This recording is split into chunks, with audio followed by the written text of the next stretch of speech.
Hello hello. Rishu, पापा को ना एक फाइल भिजवानी है अभी। वो तो मेल भी हो जाएगी ना। हाँ, एक काम करो, मेल कर दो ना। मेरा लैपटॉप रखा हुआ, खोलो उसे। अच्छा एक सेकंड रुको, मैं स्पीकर पे डाल रही हूँ तेरे को। हाँ खोल लिया। हाँ, खुल गया। अब इसमें ब्राउजर खोलो। ब्राउजर ब्राउजर ब्राउजर, हाँ खोल दिया। हाँ, अब ऊपर टाइप करो gmail.com gmail.com। एक सेकंड, जीमेल। अब लेफ्ट साइड में एक वो होगा गूगल का लोगो। गूगल, हाँ दबा दिया। यार नहीं दबाना था वो। अच्छा चलो शुरू, बैक करो। अब जो गूगल का लोगो है उसके नीचे एक होगा जीमेल लिखा हुआ, जीमेल। हाँ जीमेल, हाँ दबा दिया।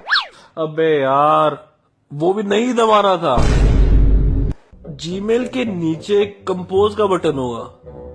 अच्छा अच्छा अच्छा, क्या कर रहे हो, दबाओ उसे। ओ ओके।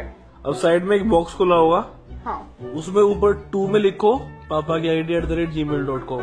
पापा की ID@gmail.com। हाँ, अब उसके नीचे एक कॉलम होगा सब्जेक्ट का। सब्जेक्ट तो मेरे को मैथ्स पसंद है।